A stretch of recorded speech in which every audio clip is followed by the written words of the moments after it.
Yeah. So hey.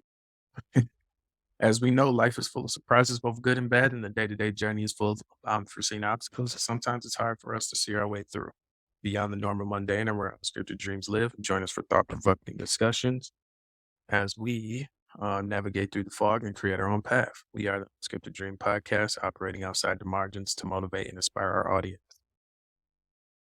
Oh, my bad, drops. But yeah, so today, man, literally today's episode is titled Cycles. And when you think of cycles, you may think of many things, but what we're really referring to is recurring issues. And that's what we'd like to talk about today for you. So as you take your daily medicine or, you have some food for thought, just think about reoccurring issues. So let's start with the definition and basically what is recurring issues.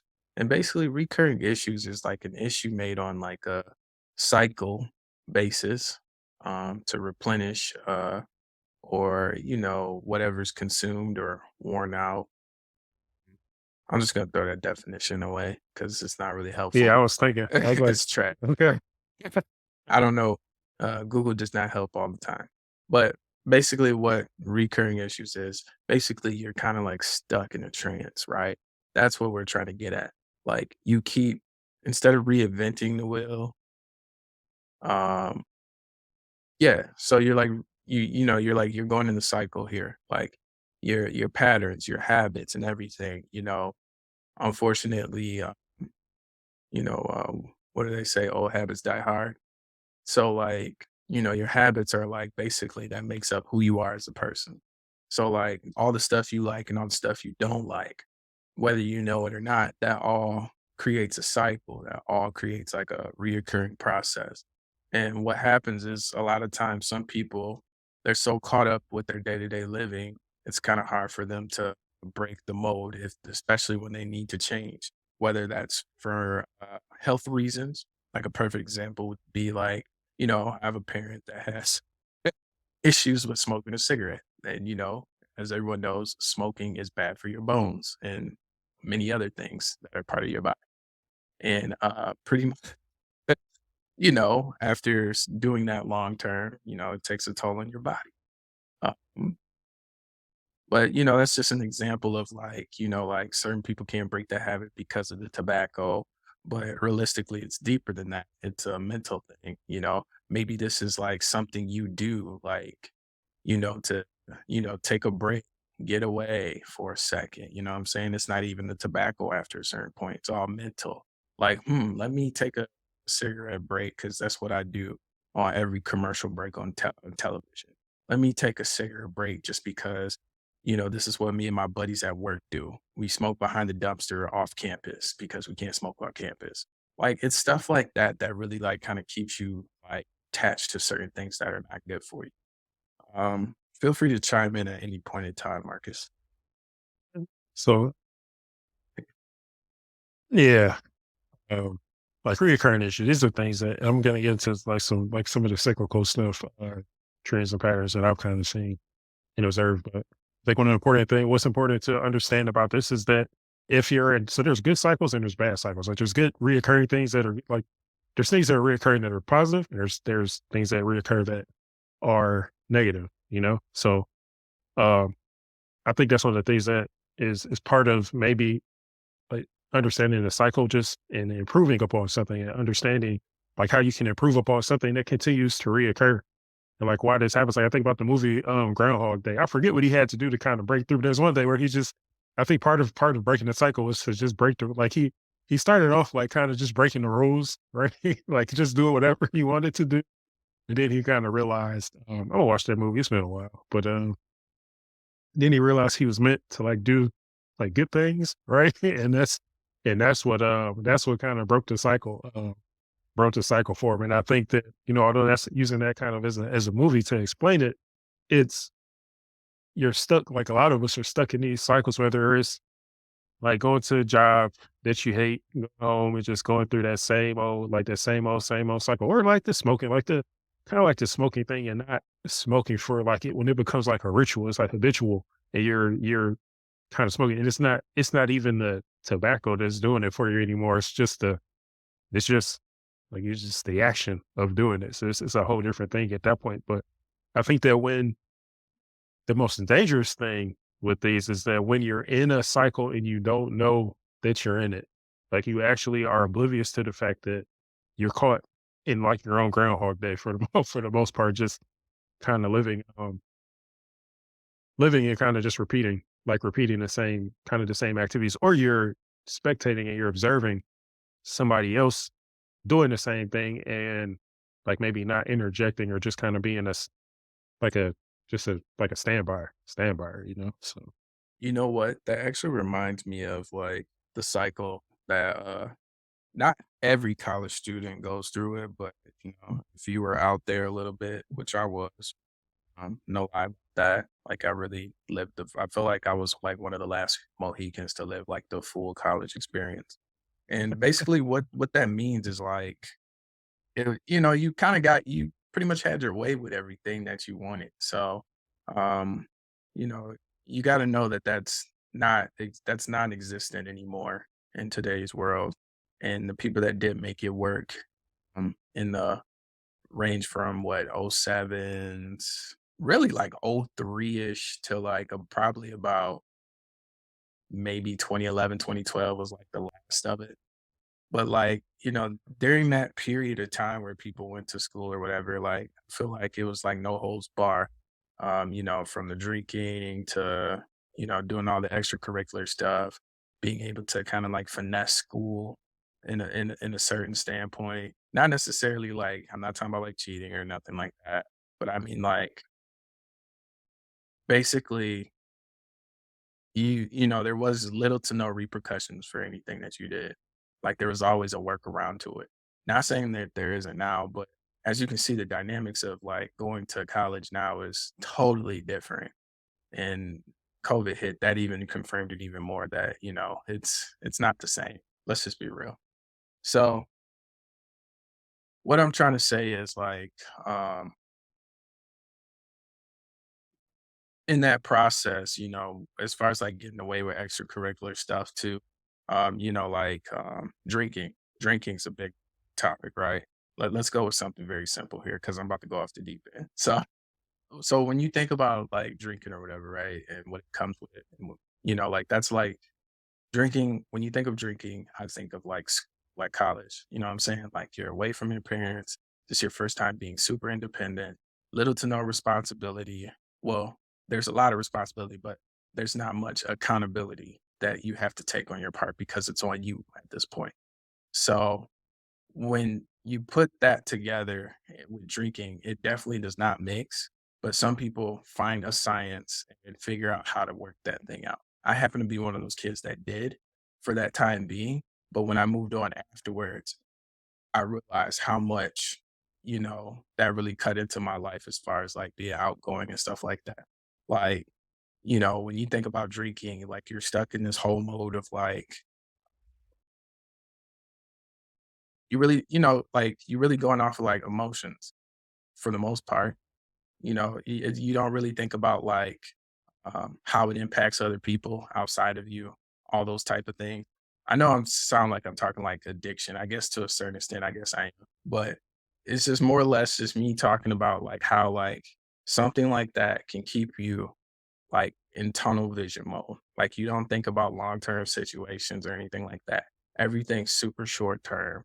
And it's just more or less just like if you let it go or you let it get the best of you, I would say, that's when you start to fall off to the deep end. And, sometimes it takes really like hard circumstances, whether it's a hit on your health or whether it's like a hit on your pockets or, messes up like, whatever you're trying to do professionally. Unfortunately, that's when we finally wisen up or we get an idea of like, hey, maybe we should change what's going on.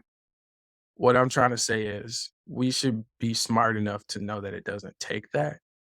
It doesn't take the extreme for you to realize or wisen up. You know what I'm saying? Like, you don't necessarily have to be hard headed or stubborn, you know, because most times when you have to wait for that, especially now in today's world, you know what I'm saying? You don't get a second chance.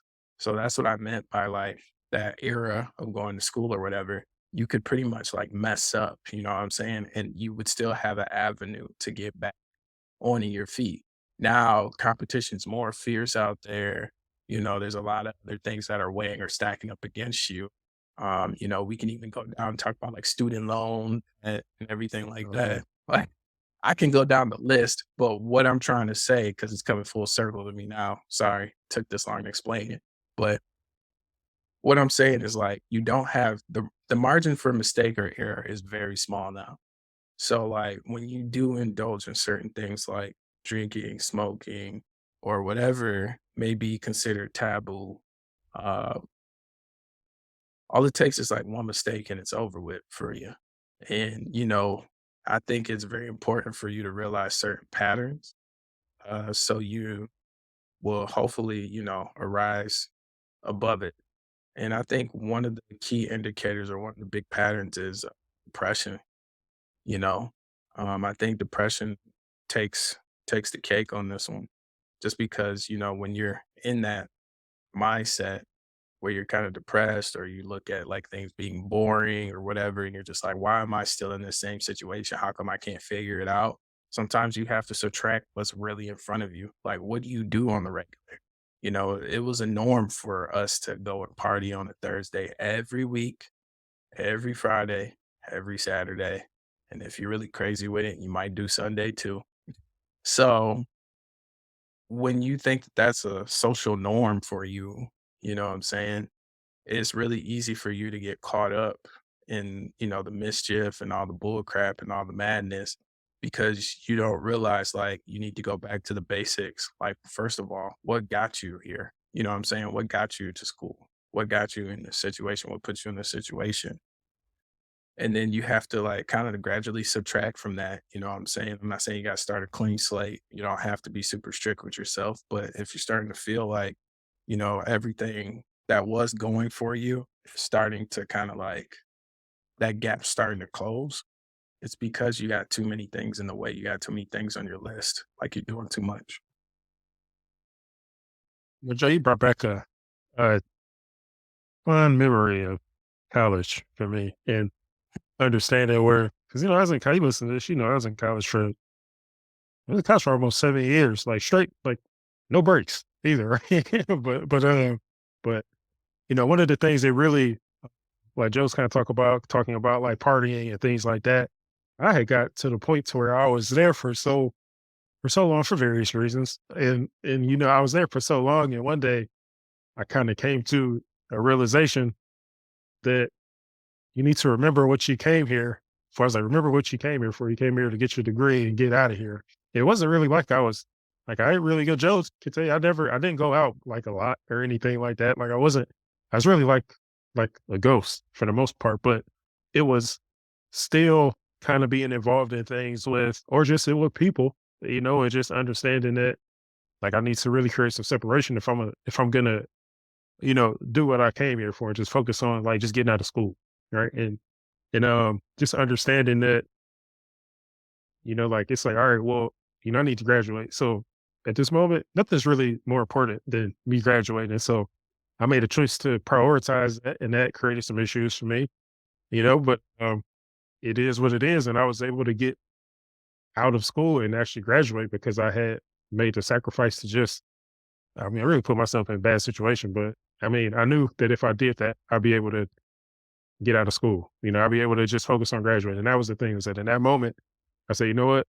I need to let all this other stuff go and just focus on, completing the mission. And the mission was come in there, get my degree, and get out of there, not being there forever. I wasn't even partying either. I wasn't even like I had an exceptional time. I just had a lot of jobs and I was a full-time student. And that's really the only reason I was there, for so long. But um, I think that when you understand, like just looking at it like most of life, I mean, for a lot of us, I think you just like in the spin cycle, like for the whole ride, right? It's not a lot of, it's not a lot of stops. And then when you do stop, it's like a tumble dry. You still getting like thrown around while you still try to figure it out. There's not really a lot of opportunities unless you put systems in place to kind of slow yourself down to where you can actually take a step back and really analyze what's going on. I think that's something that kind of comes with a little bit more maturity. too. So, um, but yeah, that just yeah, it brought back some memories. Think about that college stuff, man. It's tough,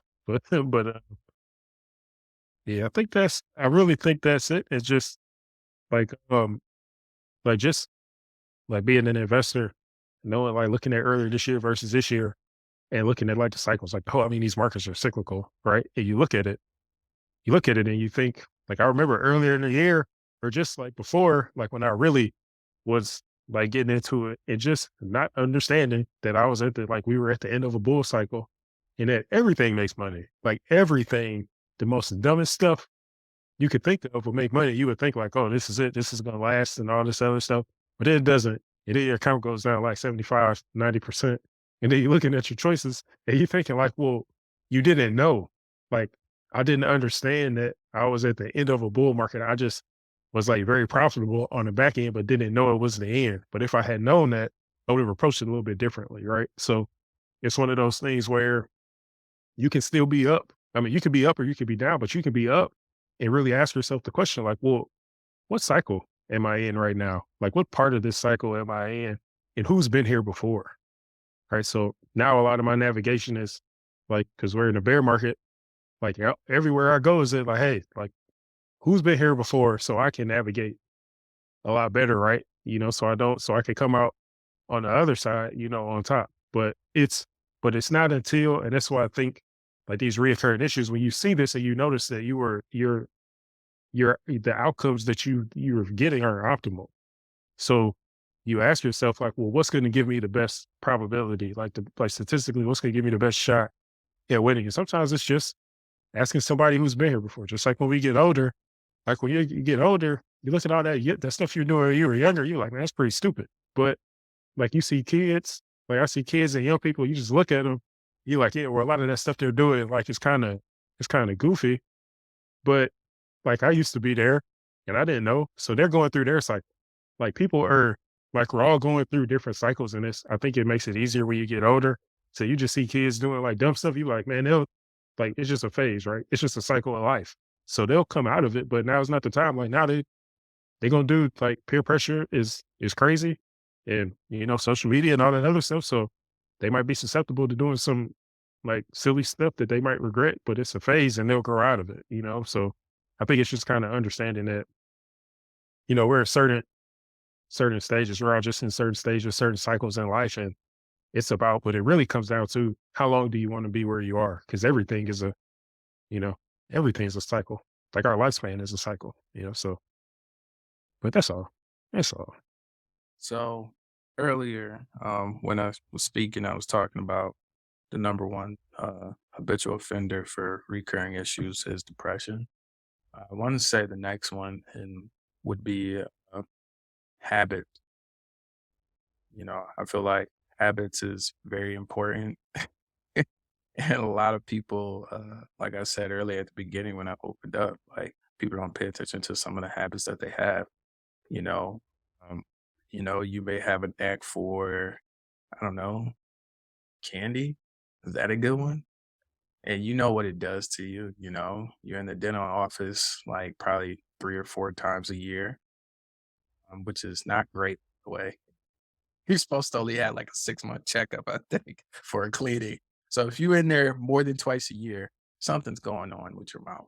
So basically, what I'm trying to say is like, there's certain things like that, man, where it's just like you can't put the candy bar down, you can't stop eating the Sour Patches, whatever that snack may be. And it's all because it's a habit. So when you think about habits and stuff like that, like, why am I addicted to this? Like, what is my habit? Is it the drinking? Is it the socializing?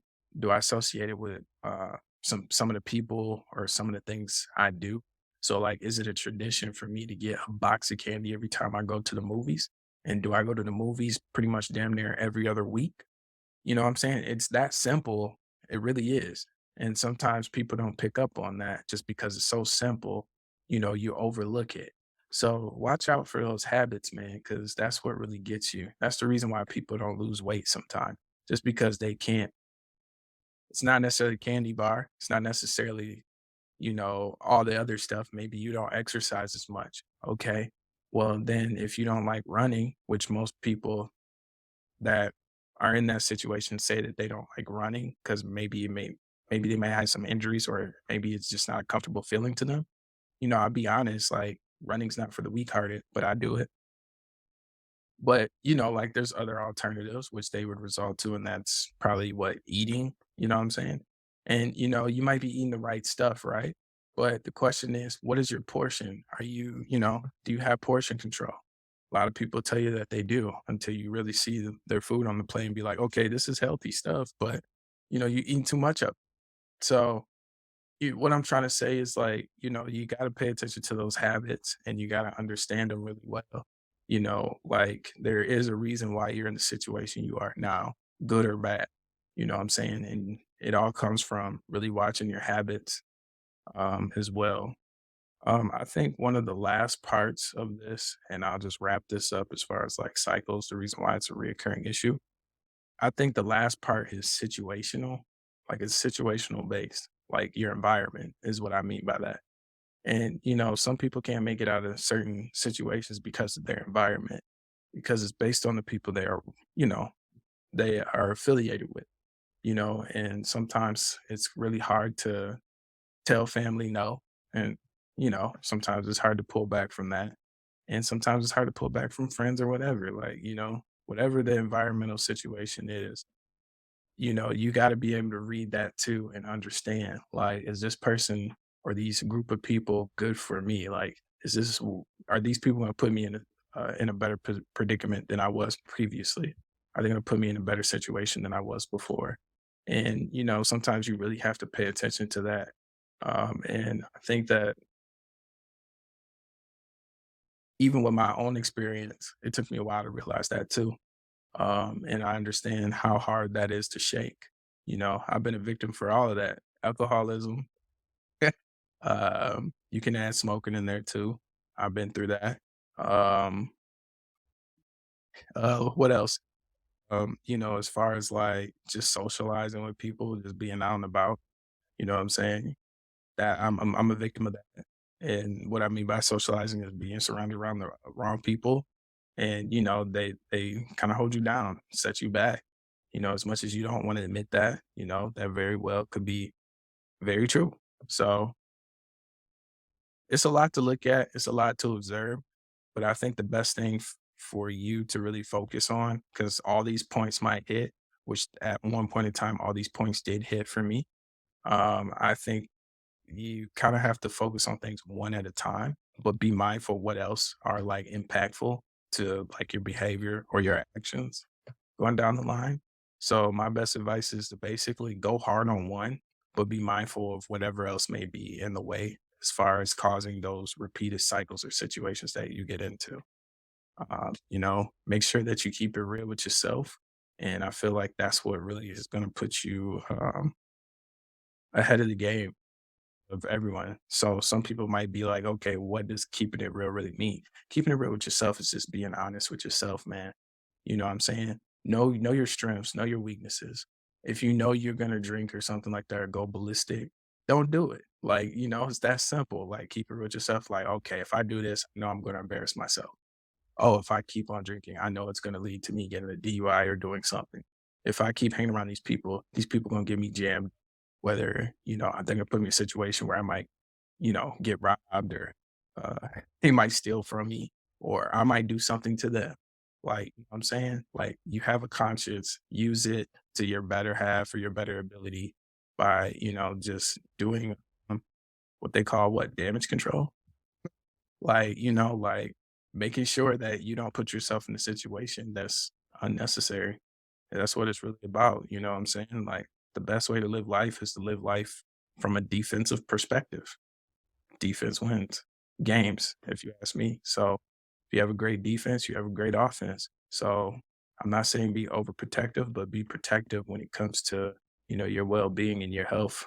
And, you'll thrive later.